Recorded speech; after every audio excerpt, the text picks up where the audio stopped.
What's up, everybody? It's your boy Nate. 2023 has gotten off to an interesting start, and this February, things have gotten even crazier. First up, not only did ChatGPT break records for the fastest growing user base, it is just getting started. If you guys haven't heard already, Microsoft plans to invest over $10 billion into OpenAI, the developers of ChatGPT. Just recently, they teased out being able to use ChatGPT-like features inside of Bing and Microsoft Edge. What's pretty surprising is that they laid off just about 10,000 employees earlier, but they're specifically now coming out with a new feature that's going to revive Bing and Microsoft Edge, which, let's all admit, no one was using before. So rather than just searching for something in Bing, now you can type in a question, but don't get too excited because one user already reported that when asking it to create a cover letter for a job resume, Bing refused to do so and stated that it would not only be unethical, but unfair to other applicants. So that means I'm gonna have to write all my lies by myself, I guess. Anyways, right now you can actually use a bit of these features in Bing, but it's pretty hit or miss because not everything is fully implemented yet. They've also teased being able to use AI to do things such as summarize a really long article into succinct notes for you using Edge. And I gotta say, I think that's pretty cool, but let's all face it, Google's gonna come out with something that's just gonna completely kill them again, like they did with Chrome. Speaking of Google, they've actually announced that they have their ChatGPT competitor getting tested by their employees and ready to roll out later this year. Bard is like ChatGPT on steroids because it is trained on millions and millions more data, but at the same time, it's made by Google, who is notorious for coming up with really cool stuff and then completely axing it. Like, who even remembers Google Glass and just recently Google Stadia? Or how about Google's social media attempt, Google Plus? Yeah, no one remembers that either. In other news, Adobe has recently released one of the most beautifully stupid websites to have come out. TakingShape.adobe.com was intended to promote substance in an immersive online experience. Despite the beautiful landing page, clicking on this large play button, which looks like it's gonna open up a video right there in the browser, instead opens up a side panel with a tiny YouTube video and a bunch of boring text that is for sure to put any insomniac right to sleep.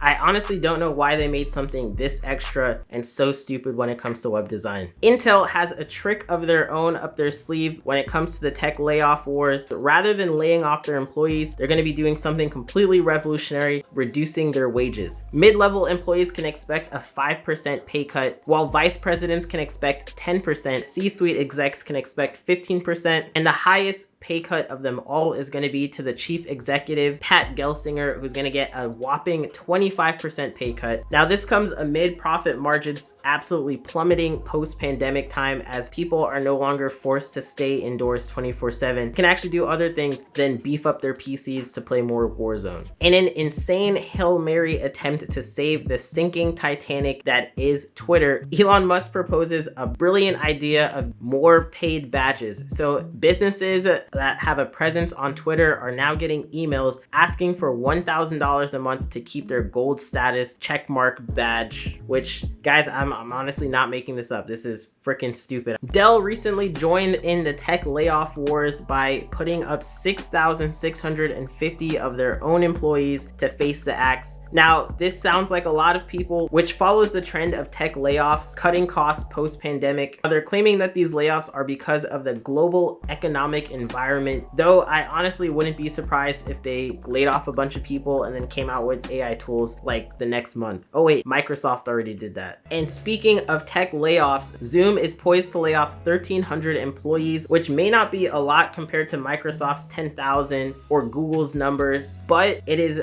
15% of the entire company, which is freaking mind-blowing. That's a huge amount. Even though I'd be one to joke about how much I don't use Zoom and I pretty much hate anyone who sends me a Zoom link, I gotta say it is honorable that the CEO Eric Yuan takes full accountability for what's going on with Zoom. And not only that, he's actually going to be reducing his salary by 98% and foregoing any corporate bonus that he would get for the year 2023. If you thought the executive leadership team were safe, they're not either, because 20% pay cuts are coming to them as well. Yeah, that should be the motto for 2023. No bonuses, tech layoffs. Now, in some happy news, if you guys are going on meetings a lot still, even though you could be going into the office, guess what? NVIDIA's got you covered, because now you could be completely uninterested in a meeting, reading your Facebook page, and thanks to this little tool hooked into NVIDIA Broadcast, you can make it look like you're actually paying attention and looking directly into your camera.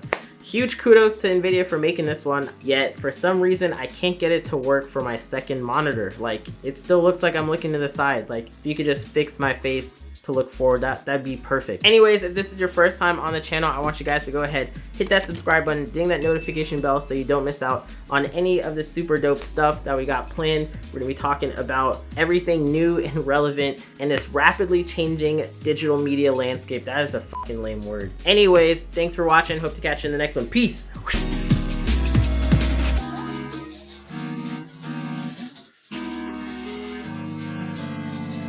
What's up?